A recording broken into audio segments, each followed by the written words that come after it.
the second session of this workshop. We have two papers. The first one is category states, how the states make each of us work, by Professor Vanessa de Harven. Thank you very much. Thank you. It's yours. Okay. All right. Thank you. So thank you for inviting me and for organizing all of this. And I am especially excited to be talking to a lot of specialists. And so I'm going to take advantage and say lots of things, many of which might be controversial and that we can come back and talk about in the Q&A. Okay, so we're talking about the 4 categories of bodies. I give it scare quotes because it's important to remember that this is our label that we put to it. The Stoics don't call them categories. It's not even clear that they're genera. And so we really need to be careful not to import an Aristotelian framework, either a subject and inherence model or substance and quality or matter and form. And I'm going to argue why that is. So I think everybody's sufficiently familiar. We've got the first category is the hypokamenon, which I render as substrate, and that is also identified as substance or ousia. Second is the qualified individual. That in turn comes in 2 kinds, the commonly qualified and the uniquely qualified. The third category is the individual disposed, and the fourth category is the individual relatively disposed. Okay. So interpretations have varied widely of the categories. Some people take them to be semantic categories, either grammatical categories or reference classes, or even lecta. Others see here an ontological distinction between genus and differentia, or maybe kinds of something. Another interpretation is of the categories as metaphysical aspects, inclusive or successive aspects of body. I'm going to defend this view, and in particular, I'm going to defend it against what I'm calling the physical interpretation, according to which the categories are somehow principles of physical unity composing bodies. And this interpretation is fueled by what I'm going to call the hylomorphic bias. So the hylomorphic bias is the view that all body is a composite of matter and form, or subject and attribute, or substance and quality. Also that wherever there is reason or quality, there must be form, and where there is body, there must be matter. So one thing to be clear about is that in arguing against this hylomorphic bias, I'm not arguing against Aristotle or anybody else in particular. In fact, I'm not even arguing against hylomorphism. It's really just an argument that we ought not to think of the Stoics as being hylomorphic thinkers.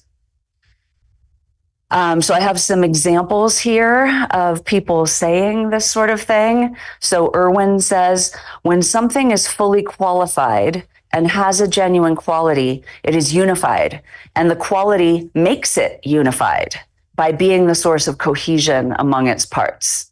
So this is an example of the physical interpretation fueled by the hylomorphic bias. Okay, here's men. The comparison with the Aristotelian list of categories must be at least partly justified, since the Stoics and Aristotle both take the Platonic distinction between substance and quality as the starting point for their list of genera. That's an assumption. And it's an assumption I don't think that we're in a good position to make. And giving this story of the categories doesn't justify this assumption. So I want to call that out right away. And part of the problem with the hylomorphic bias is that in making this assumption of a hylomorphic approach, it generates problems. So here, for example, with men, he says, the Stoics, however, because of their corporealism, find explanation through presence problematic. So the basic framework is, oh, they're trying to do hylomorphism, but make it all bodies. It doesn't work. They've met all these problems. So now we're going to devise these workarounds. And I'm arguing against that approach to the Stoics. And then here's Sedley. Surely the proper reference to the term idios poios as the adjectival form of the term encourages us to suppose is the qualified individual, Dion himself, viewed as a combination of the first two categories. That is, Dion's matter combined with or qualified by the unique quality that makes him enduringly who he is. If so, Dion already includes his own substance or matter and cannot coherently be said to occupy it. So again, we find the Stoics in trouble because we're imposing this hylomorphic schema on them. Related to this hylomorphic bias which finds the Stoics in trouble, is what I'm calling this developmental strain, according to which Stoic theory is largely ad hoc and developed in response to problems either of their own making or attacks from the academics and other critics. So I have two little examples here. Sedley, Stoic theories were constantly designed and redesigned to circumvent the academic attacks. Here's Men. Stoics come to recognize different kinds of posechonta, slowly and reluctantly distinguishing them from poia as they discover different kinds of predicates that cannot be explained by the presence of some body in the subject. So again, the Stoics are on their heels and stumbling backward into their theories. And I think that's not how we should see it. Okay, so I have three texts for you. They're a little bit long, but I think it's worth going through them. I'm going to tell you what I think they say, introduce the puzzles that people have found, and then after the texts, I will resolve those puzzles, or so I think.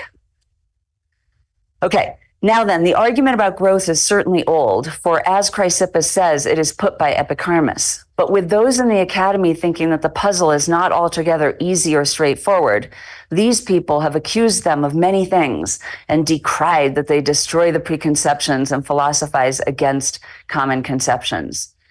Yet not only do they not guard the conceptions themselves, but they also distort sense perception. For the argument is indeed a simple one, and these people grant its premises. All particular substances are in flux and motion, releasing some things from themselves and receiving others arriving from elsewhere. The numbers or quantities to which these are arriving and departing do not remain the same, but become different as the aforementioned arrivals and departures cause the substance to be transformed. The prevailing convention is wrong to call these processes of growth and decay. Rather, they should be called generation and destruction, since they transform the thing from what it is into something else, whereas growing and diminishing are affections of a body which serves as substrate and persists. Okay, so as we've already discussed, they're responding to the growing argument. They agree that if constitution is identity, then growth and diminution are impossible. And they agree that constitution is identity for substance.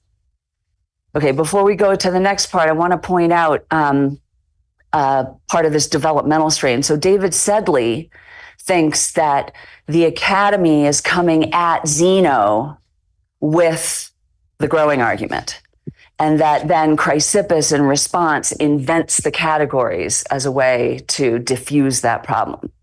So while we're here, I want to just point out, Chrysippus is coming at the academy in this passage. Chrysippus says that the academy are the ones who are talking crazy, because in fact, this problem is very simple and it's been solved by Zeno already. So we might think of this as something like Chrysippus saying, look, Zeno already solved this problem, everything's fine. And then Plutarch coming back and saying, no, they're not crazy, you are. So I just want to point out that in this very little bit right here already, there actually isn't any evidence of innovation as Sedley finds.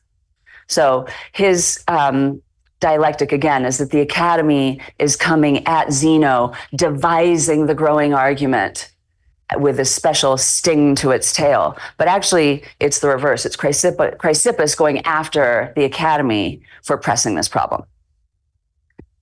Okay, so the solution, which I'll read you here in this next section, is this. When it is stated and proposed in some such way, what is the judgment of these champions of the evident, these yardsticks of our conceptions? that each of us is a pair of twins of a double nature and twofold, not in the way poets think of Siamese twins, unified in some parts but in others distinct, but two bodies sharing the same color, the same shape, the same weight and place, the same but nevertheless double, even though heretofore seen by no person. But these Stoics alone have seen this composition, this duality and ambiguity, that each of us is two substrates, the one substance, the other a uniquely qualified individual, and that the one is always in flux and motion, neither growing nor diminishing nor remaining as it is at all, while the other remains and grows and diminishes and undergoes all the opposites of the other, while being naturally united, fitted together, and commingled with it, and nowhere giving sense perception a grasp of the difference. And this distinction and difference in us, no one has marked off or discriminated, nor have we perceived that we are born double and always in flux with one part of ourselves, while remaining the same from birth to death. Okay, so the solution is we're twins, but not in the Siamese twins kind of way where we share parts, but in fact, we have all the same physical properties. And so their solution to the growing argument is to make a distinction between the substance or the ousia and the qualified individual. For substance, for the hypokeimenon, constitution is identity. There is no possibility of growth or diminution. So one way to put this is to say that the hypokeimenon or the ousia is subject to all kinds of qualitative change and no kind of quantitative change. And then the poion undergoes the opposites. It's capable of growth and diminution, all sorts of quantitative change, but no qualitative change.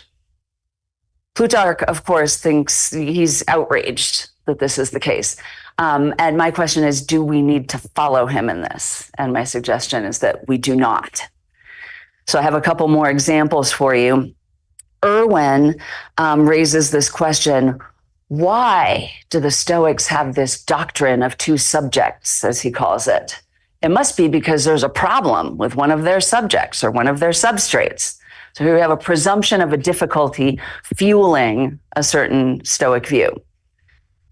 And David Sedley takes it that Chrysippus, having invented the categories, what we see here in 4 and 5, and 6 for that matter, is these charges from Carneades of incoherent dualism that are going to need to be explained. And so my suggestion is that we think of this information, these passages, as explananda. Like, by all means, let's figure out what this language of substrates is about. Let's figure out what it means for 4 bodies to be indiscernible to perception. Yes. But let's not assume that every mention of a Stoic and every aspect of Stoic theory is a response to some sort of fatal blow or a result of some internal failure of their own. Okay. Last part of this passage, I'm simplifying their account since they make 4 substrates in every individual, or rather they make each of us 4. But even the 2 are sufficient to expose the absurdity. Let me skip a little bit. Let me read this part. If when we hear Pentheus in the tragedy say that he sees 2 suns and a double Thebes, we say he is not seeing, but misseeing, going crazy in his arithmetic. Then when these people propose that not one city, but all people, animal, trees, furniture, implements, and clothes are double and two-natured, shall we not reject them as forcing us to misthink rather than to think? Here, actually, they can perhaps be excused for inventing different kinds of substrates, for there seems no other device available to people, materialists or corporealists, that is, determined to save and protect the processes of growth. Okay, so here we can see quite clearly it's a 4-fold schema. It's not a doctrine of 2 substrates. Each of us they make 4 substrates in every individual, or rather, they make each of us 4. That's because 3 of them will serve as substrate to the next. The 4th will not be a substrate to anything further. So we see that it's really a matter of 4, even if the criticisms are proceeding in terms of duality and 2s. And you also see the scope of this theory. It includes all of us individuals, all the sorts of things that there are in this room. Okay, so next passage is from Stobaeus. Posidonius says that there are 4 kinds of generation and corruption out of things that are into things that are. For they recognize that there is no generation out of things that are not, or corruption into things that are not, as we said earlier. And among those changes coming about into things that are, one is by division, another according to alteration, another is fusion, and another an out-and-out change, which is called by resolution. Among these, that by alteration comes about in the case of substance, while the other 3 come about in the case of the so-called qualified individuals that come about in substance, genesthai epi. Substance neither grows nor diminishes by addition or subtraction, but only alters, just as in the case of numbers and measures. So, generation and corruption, 2 kinds, 2 groups. One kind, you get a destruction of the subject of the change is the idios poion, it gets destroyed.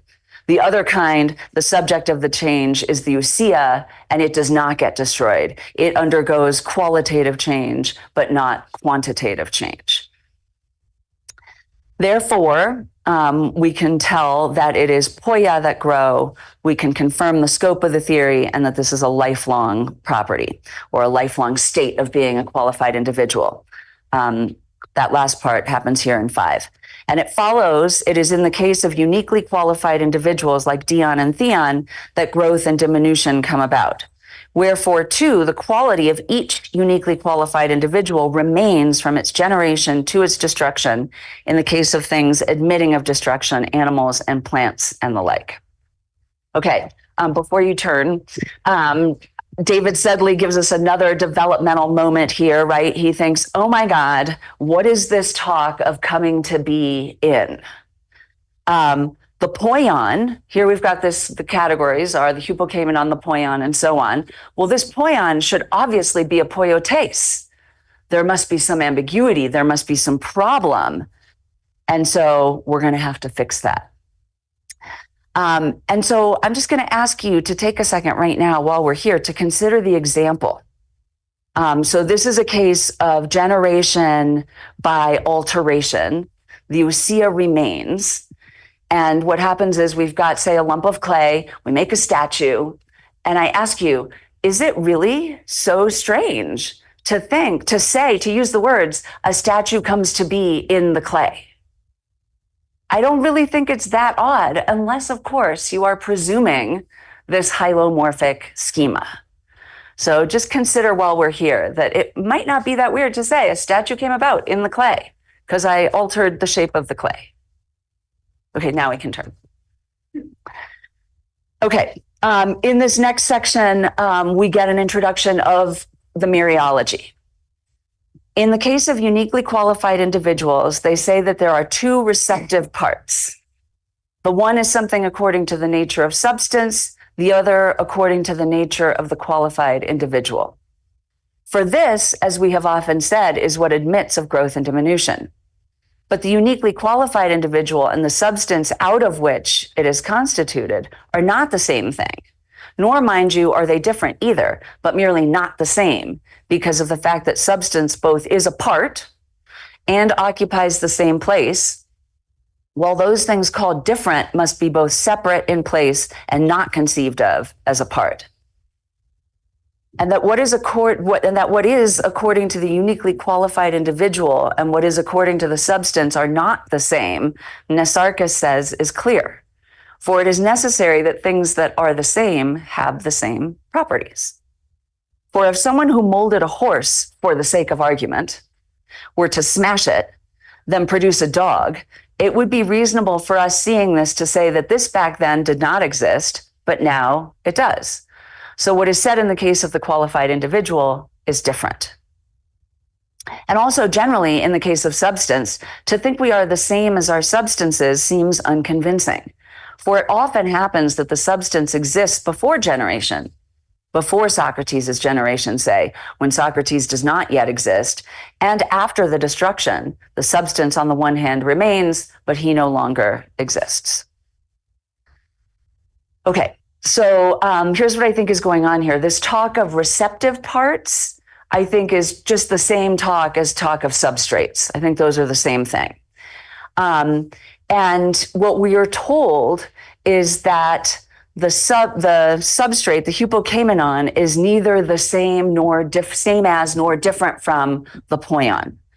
It's not the same by Leibniz's law, and it's not different because in order to be different, you must not be apart. In order to be different, you must not be apart, and you must be disjoint. And notice that with respect to the Leibniz's law move, we've got two examples, a natural one and an artificial one. So the natural case is the case of Socrates. In that case, the substance or the substrate changes, but the poion remains the same. And in the case of the statue, the substance remains the same, but the poion changes. I think that's the structure of these examples. Okay, back to the developmentalist strain. David Sedley thinks that Posidonius is coming here to rescue Chrysippus from charges of incoherent dualism with mereology. And the mereology, he thinks, is, well, we've got a whole and one of its parts, and therefore they're not different.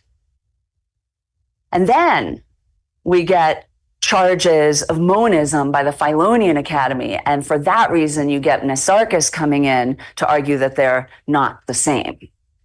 So this story is one where we say, oh, they're not different. And then later they say, oh, they're not the same.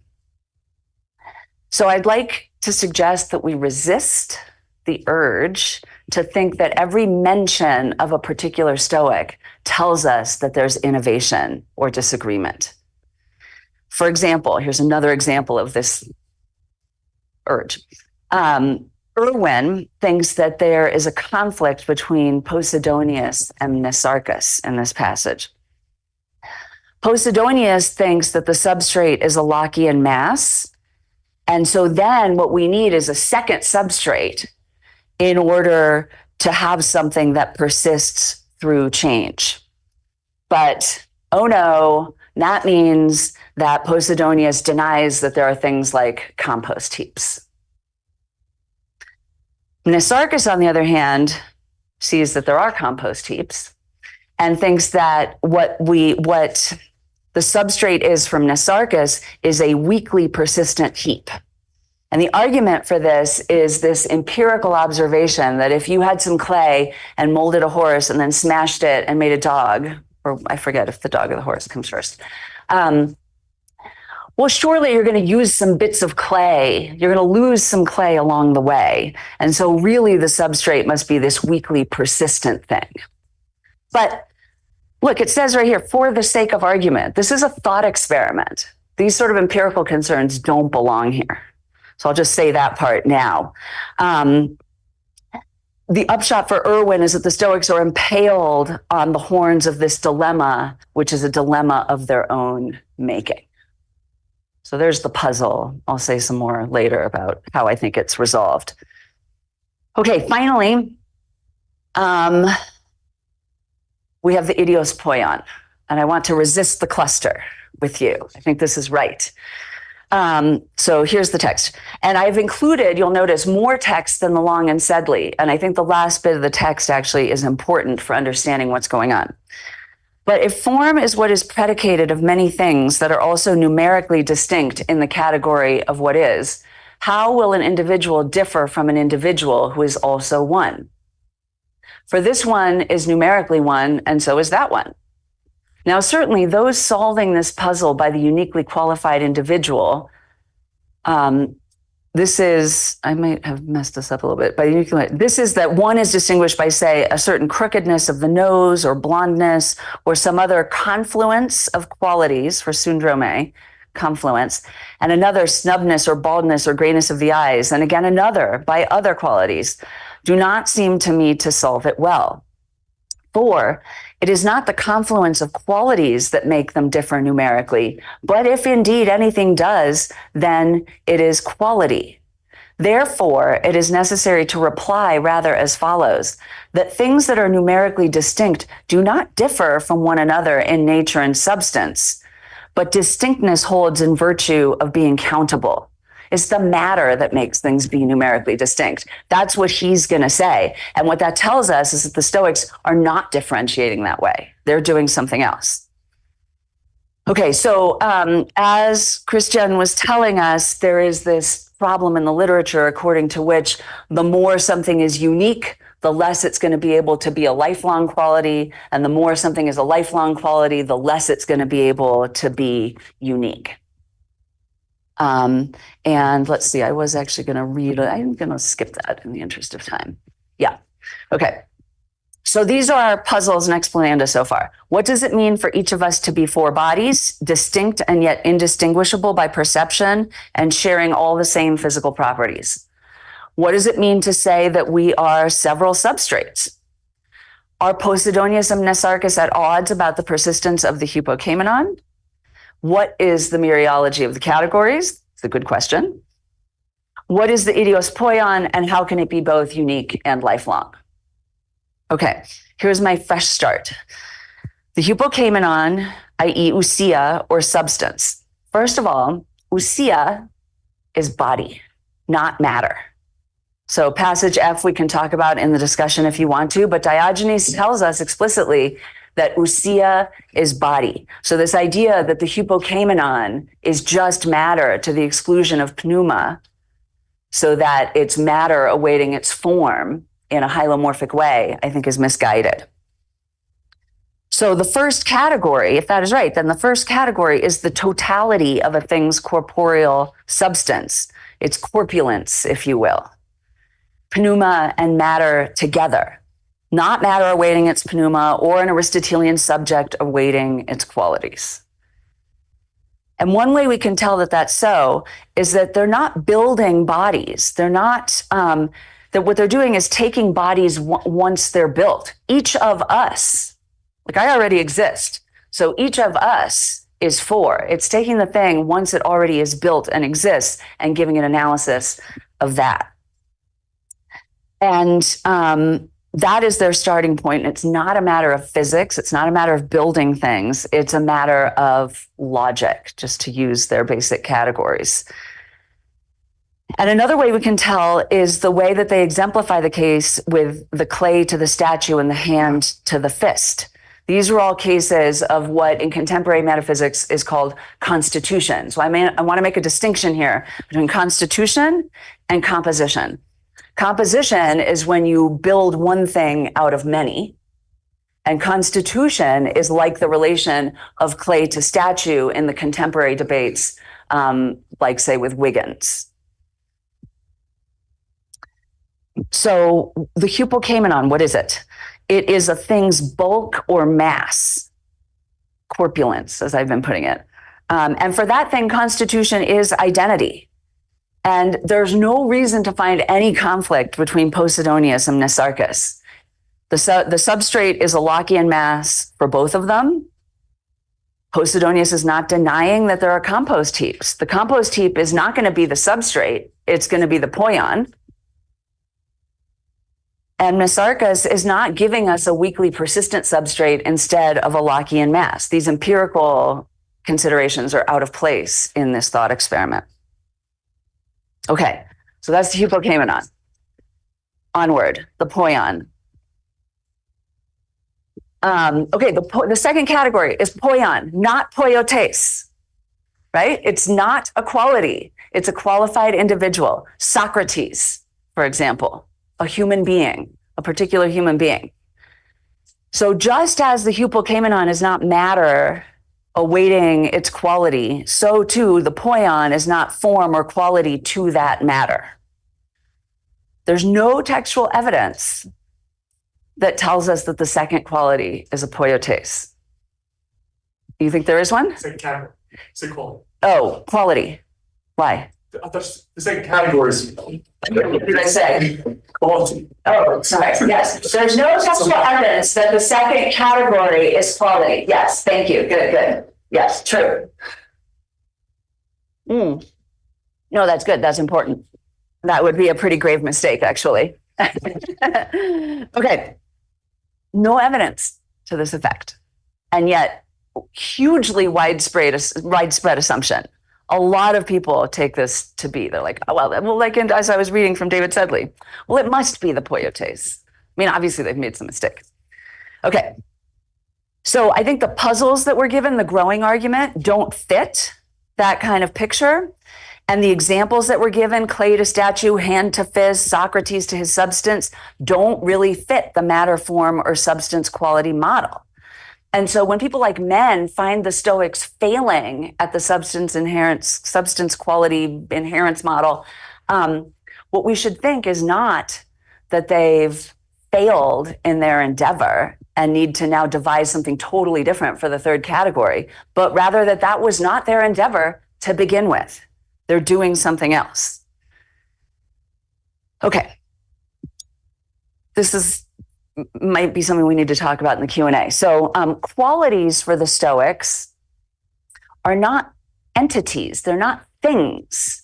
They're not individuals, and they're not fit to do the hylomorphic work that they're being asked to do. So a quality is an intrinsic suchness of the pneuma, but it's a purely qualitative analysis. So qualities for the Stoics are not countable parts of individuals, like so many pebbles in an urn, as Men puts it. It's more like the way that sweetness and fragrance are found in the same substance.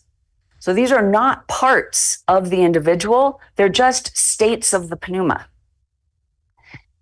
And therefore, qualities that do not serve to unify the individual. This physical interpretation isn't going to work because qualities don't unify the individual. They're not even themselves entities.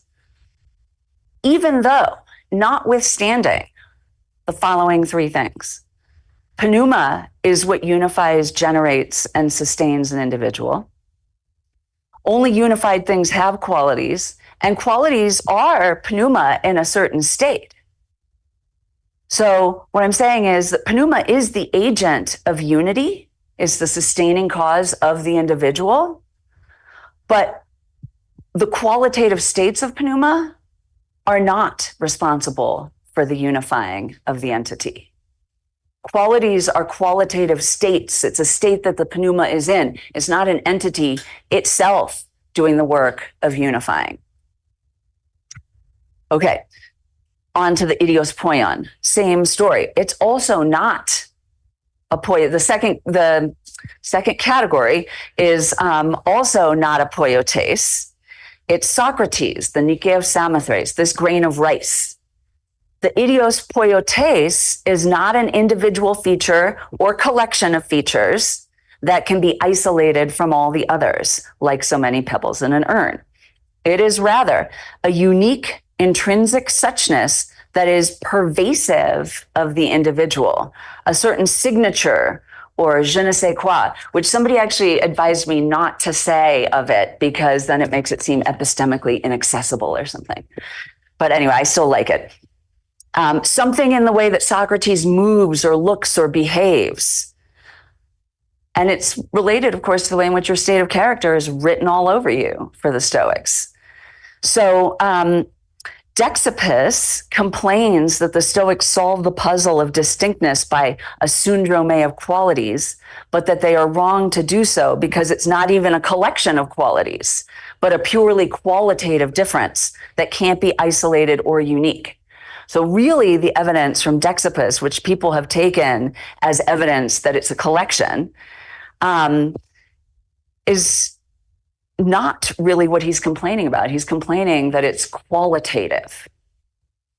So the standard focus, as we've discussed, has been on the syndrome as a collection, but a syndrome is also a medical term. It's a confluence or a tumult of symptoms. They're not all a bunch of individual atomic sorts of qualities. And so all features of an individual are going to bear this uniqueness. So it's not something that in fact can be lost or gained. It's not like I can chop off your fingers and all of a sudden you don't have fingerprints. Oh my God, it's not you anymore. It's an intrinsic suchness that we don't need to make a whole out of, but that is everywhere in all of your properties. So the order of explanation is this. because Socrates is a uniquely qualified individual, he has a certain snubness, baldness, grayness of the eyes. But these are not what make him unique or persistent. The fingerprints and all the rest are symptoms or manifestations of the uniqueness, but not the cause of it. And the pneuma that unifies, generates, and sustains Socrates is itself in a unique and unchanging qualitative state from birth to death. But that state or quality is not itself the soul or any countable part of the individual, nor is it the cause of either his uniqueness or his persistence, even though the pneuma is all of those things. So I recognize that this is a difficult point to make, and we can talk more about it. So the mistake is to make the poion a quality, to the hypokaimenon as matter. And my suggestion is that the relationship between the four categories is just like the relationship that people don't seem to have a problem with between the second and third, or third and fourth categories. So the poseichon, the third category, is exemplified by the hand to the fist. So here's my hand, I do this, now it's a fist. I haven't added anything like fistiness or anything like that to it. And that seems perfectly straightforward to commentators. So my suggestion is that's the relationship all the way through. The relationship of the substrate to the poion to the poseichon, and the poseichon to the prostiposeichon is all the same constitution relation. And then the prostiposeichon is exemplified by things like being in the agora or being the husband of Xanthopy. I don't have really anything to say about that. Or nothing special. Okay. I'd like to close with some precision about the relation between the categories. This in our texts is an explicitly mereological relation. Substance is a part of the poion. It's a meros of the poion. And it's neither the same, identical, nor different, disjoint from it. Not the same by Leibniz's law, and not different because substance both is a part and is not disjoint. Okay, more about the mereological relation. This is a nested one-to-one relation. So I don't think we need to find the other part. I don't think we need the spermaticoi logoi. I think we can just be one part only. So it's a nested one-to-one relation. The hypokaimenon constitutes the poion as its only part. So this is proper parthood without remainder for anybody who's doing the contemporary language. It's a proper part without remainder. And just as the hypokaimenon constitutes the poion as its only part, so too the poion constitutes the poseichon, and the poseichon constitutes the prostiposeichon. Each is substrate to the next in a univocal relation. So the substrate talk is I think, indicative of this one-to-one mereological relation. We don't have a doctrine of two substrates. That's not a thing. It's four categories. And then the correction that we get, who do we give this? The correction that we get from Plutarch, where he says, this is the first passage where he says, since they make four substrates, or rather they make each of us four, is the correction to say, each of us is four. Only three of them are substrate to the next, because the prostiposeichon is not a substrate to anything further. There is no further category.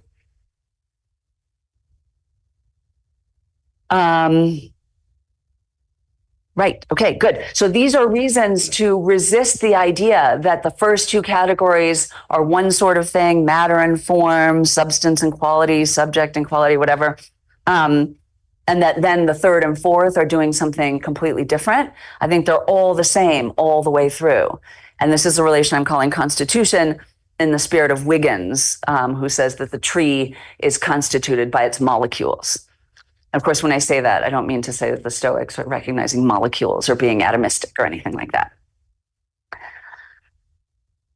Okay, so the collocation of the lump and the statue is not a case of a whole plus one of its parts devised to avoid cramming two items in one place, as Sedley sees it. I agree that there's no cramming going on because this is a mereological relation. but I don't think he's got the right mereological relation. It's not a whole plus one of its parts. One part to one whole. And this explains why the four categories are indiscernible to perception, is because it's a logical distinction. Nobody expects to be able to see the molecules as distinct from the tree. So it's because the four categories are indiscernible to perception because it's a logical distinction. These are metaphysical aspects, and no one expects to be able to see the fist apart from its hand. So to conclude, I have tried to identify and correct several category mistakes. Oh, let me say, there's one thing I forgot to say. With respect to the mereology, it's standard mereological terminology to speak of the relationship between part and whole as neither the same nor different. That's a unit, neither same nor different. We could hyphenate it. For that reason, I think it's wrong for David Sedley to suggest that first we get that they're not different, and then later as a development of Stoic theory, we get that they're not the same. That can't be right. It's pretty standard Stoic mereology to say neither the same nor different as capturing a single relation. Okay, so the category mistakes I think that we've encountered are that the categories are responsible for unity and generation. This is the view that the categories are giving us physics rather than logic. That the categories are matter and quality, or subject and attribute. This is the hylomorphic bias. That this is mereology, that this is the mereology of composition, where many things come together to compose one, as opposed to constitution, which I think is a one-to-one part-whole relation, more hylomorphic bias. And that every mention of a particular Stoic is a report of doctrinal development or internal disagreement. This is what I've called the developmental strain. Rather, I think what we get here is an elegant one-to-one nested mereological relation that explains the identity conditions, kinds, and qualities of all individual bodies once built. Thank you.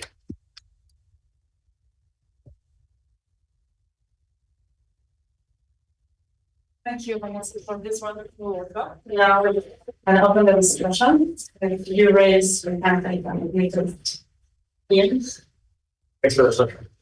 I like the recommendation that we don't look at any named Stoic as a chance to posit innovation or disagreement. That's a great, it's a great thing. However. No, that period on that. New top. So the Stoics, I'm going to try not to use the word compose and composition here. So the Stoics posit relations between multiple parts in a whole, right? And they also posit relations, according to you, between single part and a whole, right? I was wondering, do you think these two types of part-whole relations have anything in common? And what do they have in common if they do?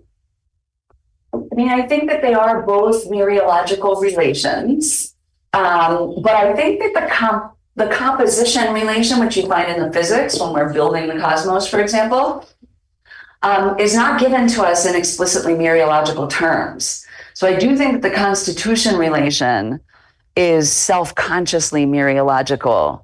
And composition, while it certainly is a case of mereology that we can find the principles for, is not explicitly mereological. So apart from their particular characteristics that you described, I don't know that I can, do you have in mind some particular differences there might be? No. Or what they have in common? Not necessarily. I didn't follow the one part of it. So if I have a body that's composed of multiple parts, do you think that those are parts of the whole? Yeah. Okay, and the who became it on for the substrate for a body is the part of that body too, right? I'm not sure I know what you're referring to when you say that. So if you're talking about the parts of my body, like my bones and my liver and my eyeballs. Just the use you were, I thought you were saying like the who became, like this is a nested part of the relation where like one category is a part for the other category above it. Yeah. Wasn't that true? Yeah, that's right. But I don't want to use that in describing like the parts of my body. So that's what I'm trying to clarify. It's just that if If you want to ask me about my liver and my eyeballs, those are going to be parts in a composition sort of way. And that would not be to invoke the categories at all. Yeah, I get that. Okay. Yeah. No, I totally understand. I'm just trying to understand, do the two relations, both of which involve parts in their wholes, or a part and its whole in the second case, right? Do they have anything in common at all? Like, can I give, yeah. I think they undertake different explanatory enterprises. So, I mean, they're both mereological relations. I think that's something they have in common, but I think they're just doing completely different things. I think the physics wherein we build individual bodies and the cosmos as a whole, like you know your physics, there's no mention of the categories of the substrate or the poion or anything like that when you go through the physical building of the cosmos. And in the categories, likewise, there's no talk of pneuma or the archai or anything like that. So I think that they're doing very different things. It's one last follow-up on that. So I got some parts composing a body. One thing that I might say, like this kind of the composition style of. Yeah, like multiple parts composing a body. Yeah. So if I have multiple parts composing a body, I might say something like, I put the parts in a certain arrangement, then I get my body, right? Yeah. And then I also seem to do that with like the posecon category, right? So I got the hupekemenon and I put it in a certain arrangement. I got my hand, right? I put it in a certain arrangement and then I got a fist, right? Yeah. Do I do anything similar with like the second category, with the qualified thing? Do I say I get myself a hupekemenon and put it in a certain arrangement, and I give myself a qualified thing? Yeah, and then that qualified thing in turn gets arranged in a certain way, like this. So it's of course different from the composition case because we're not adding anything, right? So in the composition case where we make up the body, we're adding, first you got your liver, then you add your eyeballs and so on. In the case of the categories, nothing's being added. It's merely a difference in the arrangement of the substrate, whether that be the hupekemenon itself, the first category, or the second or the third. I think they all get the same treatment. I have to ask one more thought, but then I won't ask any more questions the rest of the talk. What's the difference between the third and the second category then? So I think that the poia include the commonly qualified and the uniquely qualified. And I basically think that those are lifelong properties and that all the other properties we come to have, whether it's sitting or standing or being wise, are going to be in the third category. And I think there are cases where the virtues get characterized as poia. And I think that's because of their stability, that they sort of like earn the honorific poion status. But basically, I think that the only ones that go in the second category are the lifelong ones. Gotcha. Thank you, Roberto. Yeah, thank you very much. It was very engaging. I have a number of questions, but I first want to, I want to compare myself to two, and those are basically clarificatory questions.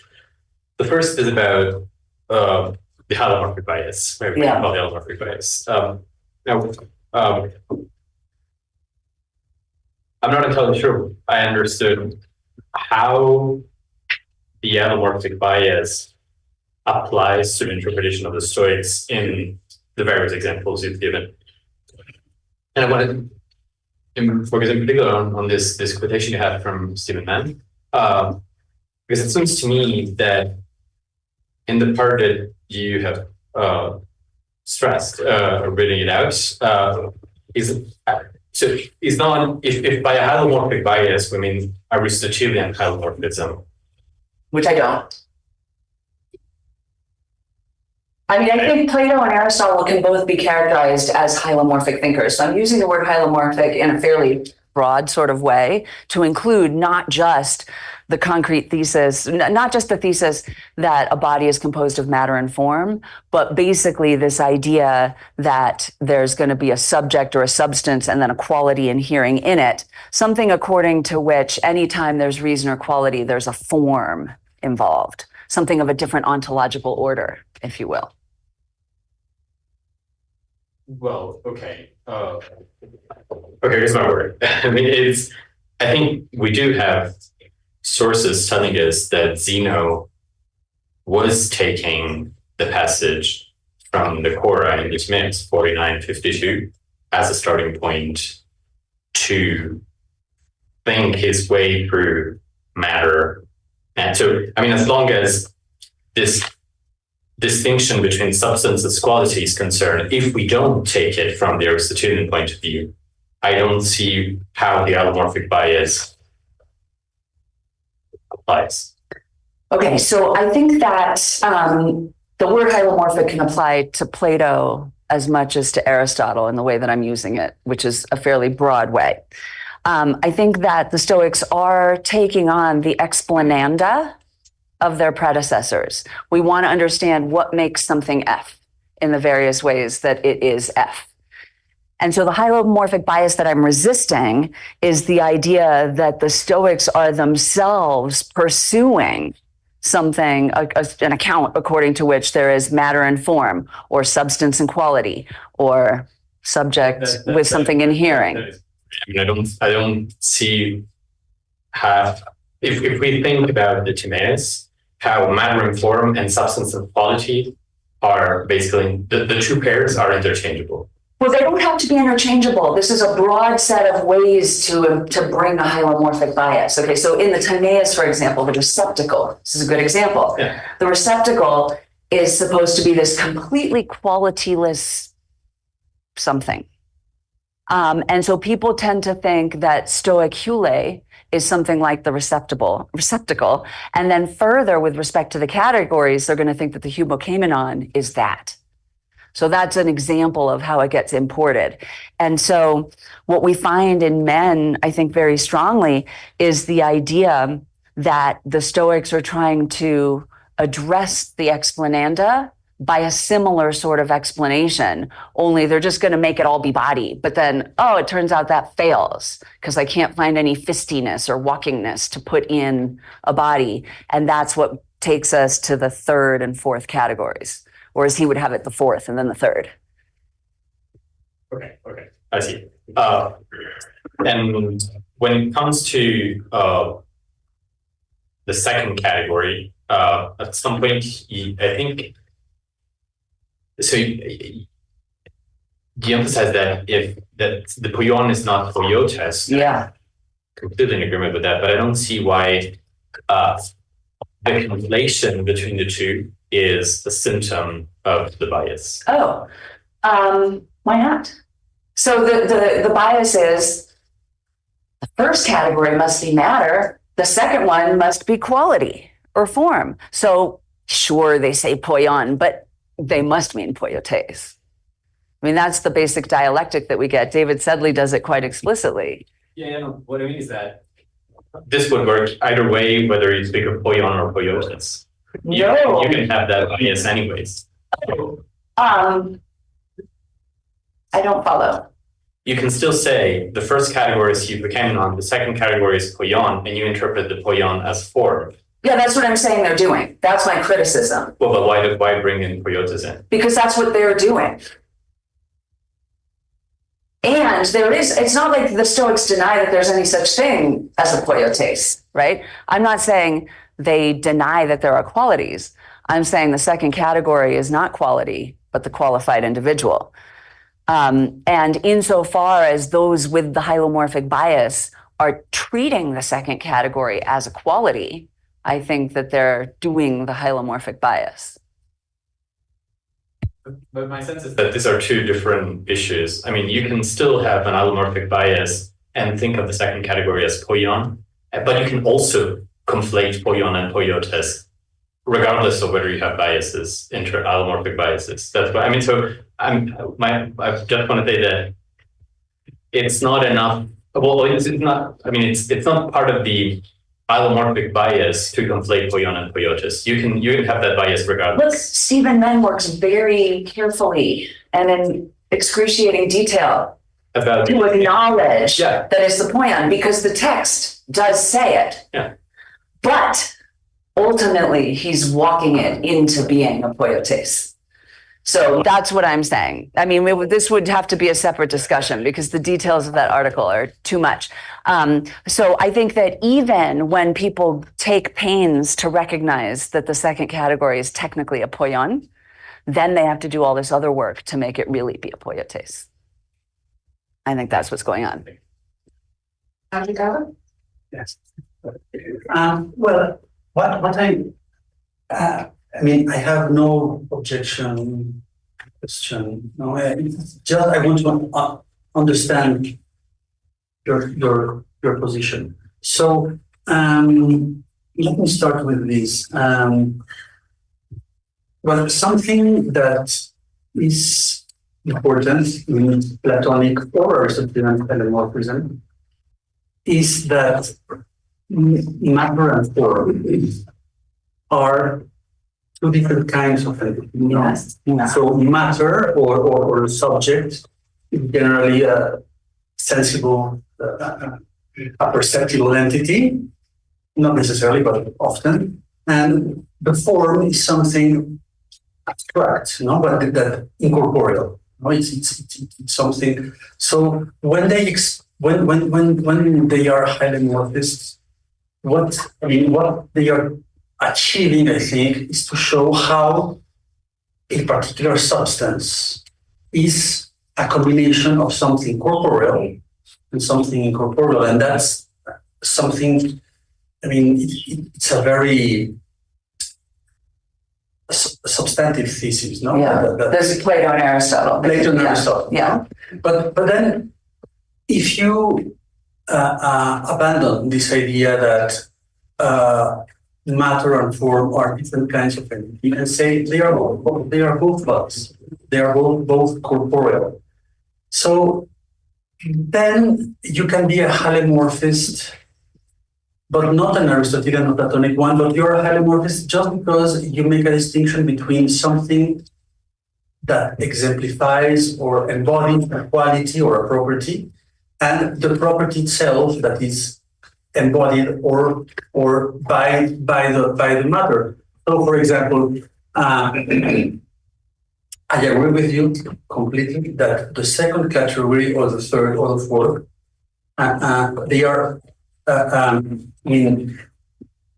Well, to begin with the second category, the second category is not quality. It's not. Yeah. It's a poyon. And an example of poyon, and that's another question I want to ask. An example of poyon would be, for example, the green grass. No, the green grass is a poyon because it's grass qualified in a certain way, namely by a certain color, which happens to be green. So green grass would be an example of poyon. And what happens there is that you have a substrate, namely grass. I agree with you that substrate doesn't have to be unqualified matter. Yeah. So you have to think, you have the grass, which exemplifies the property of greenness. So greenness is in the grass, and that's why the green grass is a poyon. Or if you have an example of post-eron would be, for example, I spoke, the grass cut short. No? The grass cut short. Well, that's a post-eron because it's grass, which is abstract. And you have a property, the property of being cut short. So the grass cut short is a post-eron because, and insofar as you have a substrate that exemplifies a certain disposition, which is not a quality, and that's another question I want to ask you. And prostiposejon, an example of that would be the grass near the oak. No, that's a prostiposejon because it is grass exemplifying the property of being near the oak. So in all these cases, in the poyon, the post-eron, and the prostiposejon, would you agree that there are two things. One is the substrate of or the thing that receives the property, and the property itself, which in the case of the quality is a body. And in the case of the posechon and the posechon is not, it's not a quality, but a disposition, an absolute one and a relative one. Do you want to agree with that? No. No. So okay. So I think I would go back to the very beginning of the description. Okay. So I don't want to say that for the Stoics form is body, because I don't want to say that the Stoics are recognizing form. I think they're dispensing with form. Yes. Okay. Now, they don't use the term apes. Right. Right. Okay. Now, tell me if this is right, but I think what I heard you say is that the hypokamenon is the grass. Okay, I don't want to say that. That's where I differ. So the grass is the poion, and the hypokamenon to the grass is like, you know, whatever grass is made of, the corpulence of the grass. But it's not unqualified matter. It's Absolutely unqualified matter. It's not. So I think that part of being a metaphysical aspect is that what we're doing is taking the corpulence. So I want to say corpulence instead of matter, because I don't want to exclude the pneuma. And I think we're considering it just insofar as it is corporeal. And to that extent, we can say that it's unqualified. But that doesn't mean that it isn't made of, like, you know, cellulose or proximate plant matter. But insofar as we're giving the analysis of the categories, we're saying, well, look, this is just the stuff of which it is made. And so what I would do with the grass example is say that the grass is the poion, and then its being green might be the posechon, because maybe there's a drought and maybe sometimes it's brown. And then certainly, of course, near the water, that all works. But I think we differ at the very beginning. Okay, fine. Now, this idea that you have that in the second category you only find permanent states or states that last as long as the thing itself. Yeah. So, for example, when you have a green tomato, and this tomato becomes red, so there is a change of color. And one way of looking at that change of color is at one point the tomato exemplifies a certain quality, a certain color. Yeah, green. yes, a certain color, maybe. Has a certain color. And at another point, it doesn't have that color, Yeah. a different one. But it's still a tomato all the way Still a all tomato. the time. Right, but this change of color is a change of quality, you know? And this change of quality is compatible with the persistence of the tomato. Yeah, I just wouldn't want to put it. So insofar as you use words like exemplify and quality and mean thereby to suggest that it must really be a hylomorphic schema, after all, I want to resist it. So I think there's an innocent sense in which we can say it has the quality of being read. But if by having the quality of being read, you mean that it really means that there's this, you know, thing, a quality or property that is inhering in this thing, that I want to resist. Okay. Yeah, because I also don't know what these properties are in a case like that for the Stoics. Well, that's the last question would be this one. So would you agree that qualities, not the poion, not qualified quality, the poiotes, they do speak about Absolutely. So would you think that the quality is quality? They do say It's so here's what, this all went by very quickly. I said a lot in very few words. I want to say that it is a quality, but I also want to say that qualities are not units or individuals. I don't think they have their own perigraphe, their own circumscription. So I don't think that you can in any body find a quality. I think that they are just states of the pneuma, intrinsic suchnesses. They're qualitative states of the pneuma, but not things. Right. And what's, according to you, this is the last question, what's the difference between a quality and a disposition? What's the difference between redness, whatever it is, Yeah. and not workiness, because there you have a problem. You cannot talk about workiness as you could, in principle, talk about redness. See, why not? I think my answer to that is I don't see why not. I don't see why we can't treat fistiness and walkingness in the same way. But there is this passage from Alexander, no, where the hand, the fist is not. I mean, in a fist there isn't something over and above the fist. Right. And neither is there in the other case. That's what I want to say. I want to take that and apply it downward. Okay. Yeah. So this passage of Alexander, you suppose that it's not talking about pros tipos de conta and excess or dispositions, but about properties in general, including qualities. I have to go back and look, and I'll email you for which one exactly it is.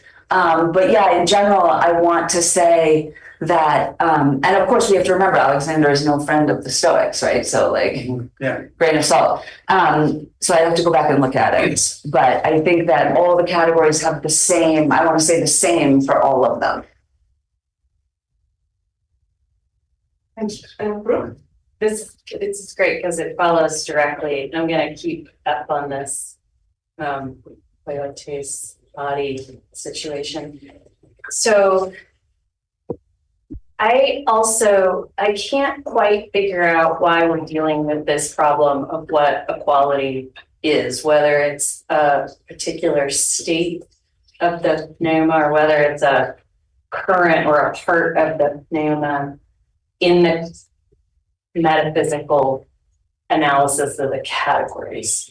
Right? Okay, good. So it feels to me like you still have to have, I'm trying to make sense of your age, and maybe that's maybe that belongs in the metaphysical side of things, but there is a lot of evidence that suggests that quality like silver is a bit of pneuma that's in a certain state, and the way that it then imbues the full, any unified body, but you have to be unified, right? Because only something unified by a single hexus will share the quality of the part among all of its, among the whole, right?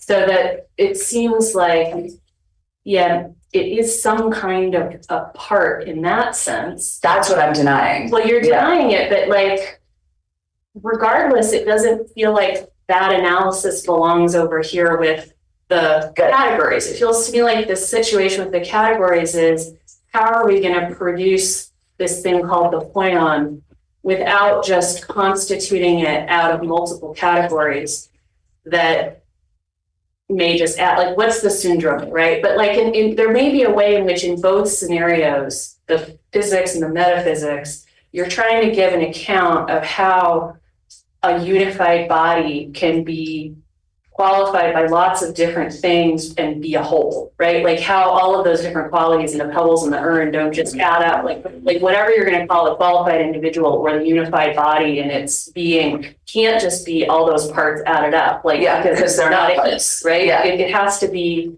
a whole of some kind.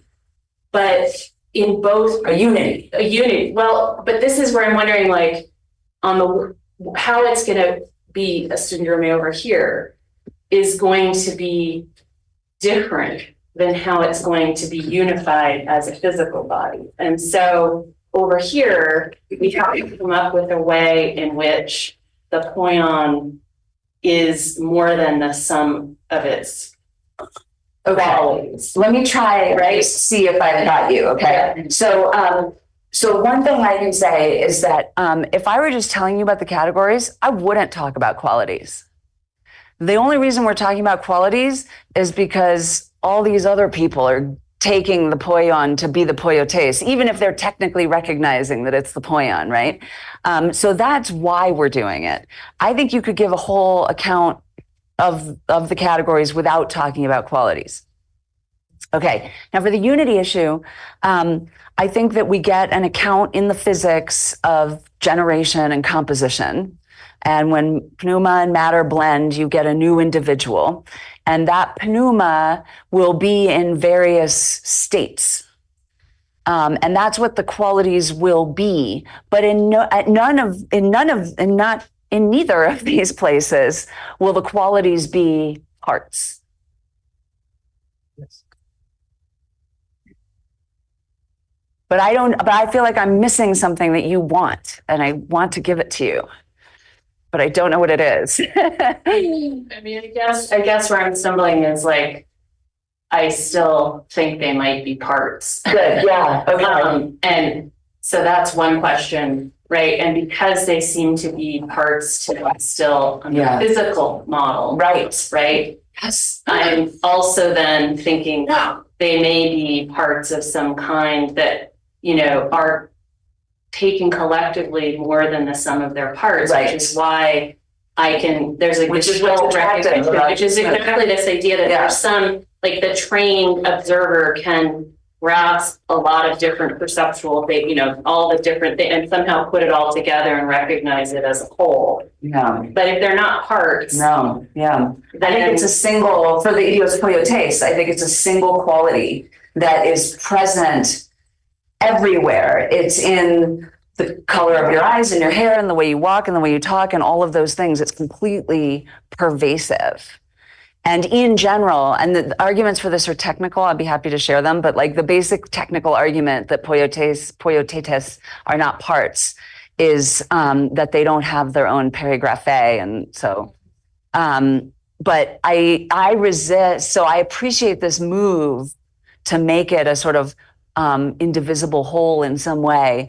But I don't think it's a syndrome in the sense of being an aggregate at all. I think it's a completely unique but pervasive quality that every individual has. But it's constituted by snubness or, right. I think it's not. I think it's, but then if you say like the qualities that you have throughout your life are the ones that go in category 2, and these other more passing ones go in category 3. Yeah. But that feels redundant if, of course, my peculiarly qualifiedness is going to persist throughout my life, but that's constituted out of I don't think it is. In some way. Right. Good. Maybe it's not a part-whole relationship, but like it feels like it should encompass. So let's say we come up with a list, right? And it's got snubness and the color of your eyes and the way you walk and whatever else. And then I give you a nose job, and then I break your legs and you walk differently, and we do all these philosophical exercises where we do that. You have not eliminated in any way the uniqueness or the uniquely individuating quality. All of that is still there in whatever qualities you do happen to have. So I want to deny that it's constituted by the list. I want to resist. I want the syndrome to be not an aggregate, not a doublet for athroisma, but rather a tumult, sort of a medical thing. It's like you have these various symptoms, but it's not like, oh, I have this and I have this. They're all together. Also going to hold them on the physical side. I don't think it's part of the physical story. So that's the other place we disagree. I think in giving the physical story about how, in answering the special composition question, or talking about how unities or entities get generated, I don't think they're playing a role. The qualities aren't playing a role. No, it's just pneuma, which is agential. And by the way, pneuma happens to be in a certain state, but it's not the state that's doing the work of unifying. Yeah, that makes.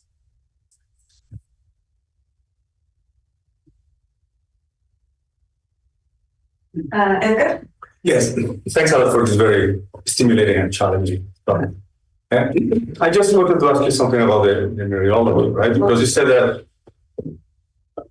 that the hypokeimenon is a part of the polyon. It's not the same, but it's also not different. And you want to say also that it is the only part of the polyon, right? Mm-hmm. Or it's not an improper part. It's right. I think it's so in mereology, I think we could call it an improper part if we wanted to. I think we could do that, but I think the better description is that it's a proper part without remainder,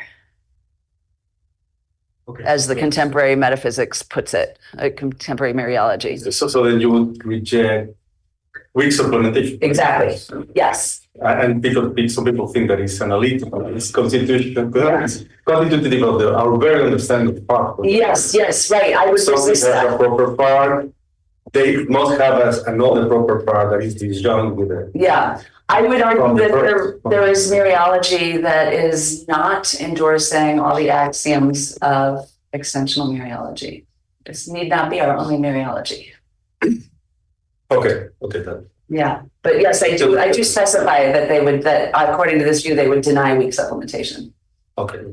And then that's a development of the Stoics with respect to Plato and Aristotle, I suppose, because I think they would accept weak supplementation. Yes, I think they would. And I think that, there are reasons to think what's the other part. And my answer is no other part. We don't need to look for the other There's no parts. other part, the qualities are not part of it. But then to the other claim that the idea that there's a kind of nested constitution. Because I was thinking that, constitution is transitive. I think so, yeah. So you say that Hippocamon constitutes the poion as its only part. But then you can also say, and then you say only that the poion constitutes the post-echon. But in fact, also the Hippocamon constitutes I think that's okay. the post-echon, so the post-echon has two parts. Right? Well, no, it's certainly not in the way that composition includes two parts, right? If I'm building a bicycle out of several parts, that it's a merely verbal way in which making constitution transitive would result in the post-econ having two parts. That's right. Well, things I thought that Hippocamon and poion are different. They're different. Are parts of the post-echon, then it has two parts. Yes, but in a way that I don't think is any threat to the theory. In other words, it certainly doesn't turn it into a case of composition of one thing being made out of many. Precisely because of the nested relationship. Okay, thanks a lot. Yeah, good. So we have 3 more questions, Ricardo, Jan, and then Jose. We have like 10 minutes, maybe.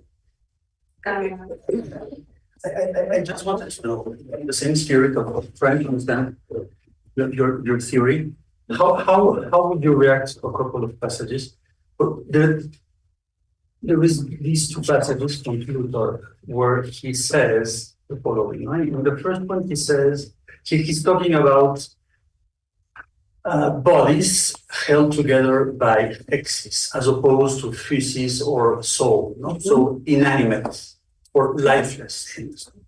And he says, and again in on dispositions, he, Chrysippus, says that dispositions are nothing but masses of air, or bodies are held together by this.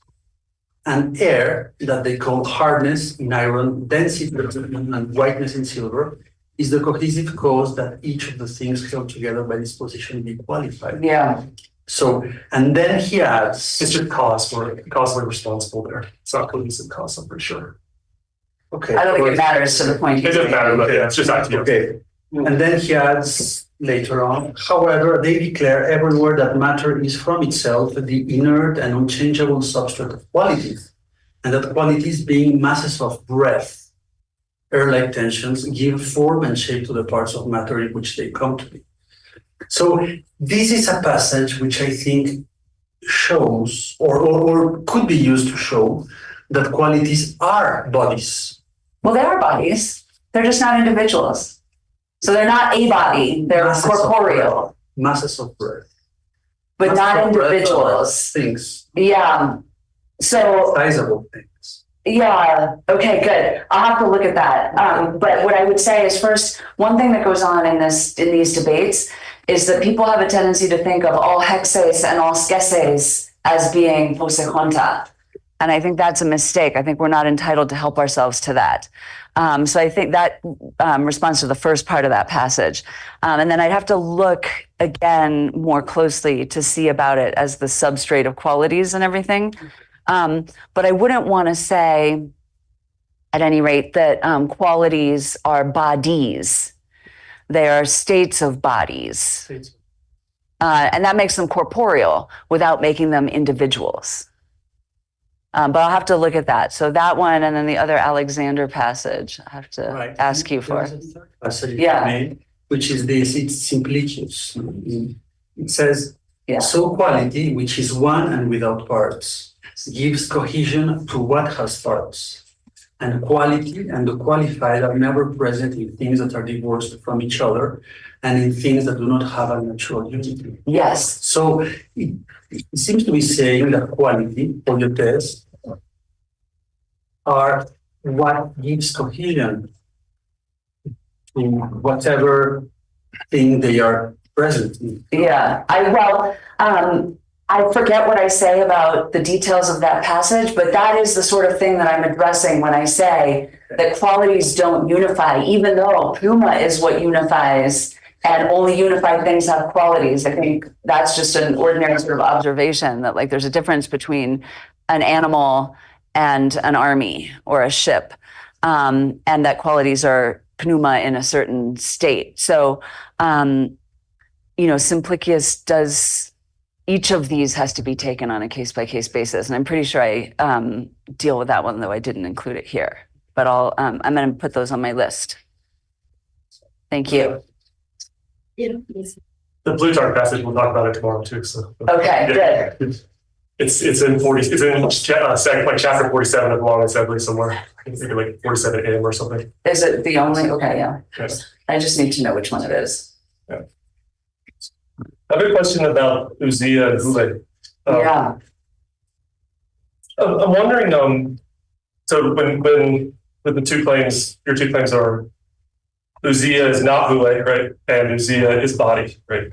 Mhm. So I'm wondering what other claims you would like accept about Hule and Uzziah in Stoicism. For example, do you think that the Stoics would never use the word Uzziah to refer to the same thing that they would use the word Hule to refer to? Do you think like the primary or like most precise uses of these terms wouldn't refer to the same things, playing the same roles? Yes. And I assume you think that the two words, just the way you said, like mean something different, right? Yeah. I Yeah. think Hule is a body. Hule most properly refers to the passive principle. It's a body, so is logos.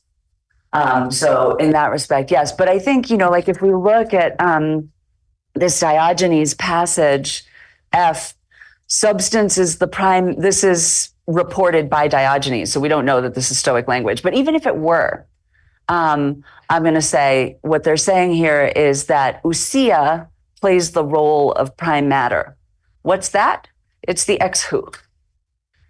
You can apply that both to the whole and to particulars. And then what is ousia? It's body. They could have said anything. It could have been like cheese or whatever, but it's body. So would the Stoics, for example, ever use the word Hule to refer to the same thing that they would use the word Uzziah to refer to? I think if they were speaking correctly and technically, no. Okay. Can I point out a couple things about this Diogenes passage? Yeah. Yeah. So, just something to think about, maybe different ways of reading it. I think matter is the subject of the sentence in number 3. So matter is called in 2 names, or called by 2 names, Uzziah and Hule. I also think that... Sorry, say that again? So I think the sentence in number 3... That begins with kalatai? Yeah. I think matter from sentence 2 is the subject of that sentence. What about the tekai? Yeah, so it's called by 2 names, substance and matter. Mm. Yeah. I'm not the only one to read it the way it goes both ways, but people propose both readings. And if you read it my way, it looks like, while I agree with you that Uzziah and matter and Hule mean 2 different things in Stoicism, it's kind of tricky to sort out what's going on there. I also think that while I think everybody reads it your way, substance is body down in 4. I think you could also read it as substance is a body. I'm okay with that. Okay, yeah, because That's how I read it, but Yeah, I'm okay with it having an article, Yeah. because body is always going to be finite. And so every body, if you're speaking mass-like, is also going to be a body, count-like. yeah, so maybe last question on this point. Do you think that there's a referent of ousia in the world, like in the world that is a body? And what is it? I think it's all the things that are body, if we wanted to put it that way. Yeah, I mean, I think when we get, for example, Whole stuff, all the stuff, all the corporeal stuff. I think, yeah, the principles are bodies, the elements are bodies, all of them are body. But I think Brooke and I were talking about this at lunch. I don't think that they use ousia widely. I think they use it in a very limited way, and I have to go back and now look at what context they use it in. But it's used as a way of understanding what the hypokamenon is. It's certainly used as a way of describing the archai. But I don't think you find it in sort of the ordinary cosmological context. I don't think you find them describing the elements as ousiai, for example. That's true. But you use it, sorry, last thing is with respect to action and passion, of course, you find it. Yeah, so that's the one issue I think for the overall interpretation is that they do use it to refer to the passive principle. Yeah, Yeah. but it is a body. It is a body. I don't want to say that those are exclusive terms. Right. Right? I think that Hule is a body. That's important. Yeah. Okay, good. Yeah, and thanks for your comment. It was very inspiring as always. So I want to push back on this Mariology issue. Like, why are you insisting in calling this Mariology of categories? Because you're saying it's a relation between, it's a one-to-one relation. But that's usually called constitution. But it seems to me that we want to call some constitutions as Mariology. But I feel as if that's a wrong there here. I don't know. Maybe if you appeal or you resort to, I don't know, like this Karen Bennett terminology, like building, like it's a building relation instead of a Mariological relation. Because Mariological relations, as Edgar suggested, it's many to one relation. But constitution is a one-to-one relation. That's my whole point. Okay, yeah. The reason to say it's a mereological relation is they're using the language of mereology. It's because I'm responding to the text, and the text says that the hypokamenon is a part, and this phrase, neither the same nor different, that is recognizable as Stoic mereology. So I don't know that there's any independent motivation to call it that. I mean, I don't see any reason to. So Lynn Baker, for example, denies that the Constitution relation is mereological because the parts are neither proper nor improper. But like, sure, we can still say that there is such a thing as proper parthood without remainder. That's a thing people say. And so really, I'm just responding to the fact that they're using explicitly mereological terminology to describe the categories. And that's something that they don't do in the physics or the cosmology. So that's the motivation for it, is just that the text says that stuff. Yeah, gracias. Thank you very much. Thank you, Vanessa. Thank you. We have around 15 minutes. Great. I want to know the passages. I'll send you an email, or you want to just tell me? And yeah. Which are 10, 3 or 10, 54. Well, I'll need more than that. Yeah. 10, 53. What's it? Yeah. Okay. Well.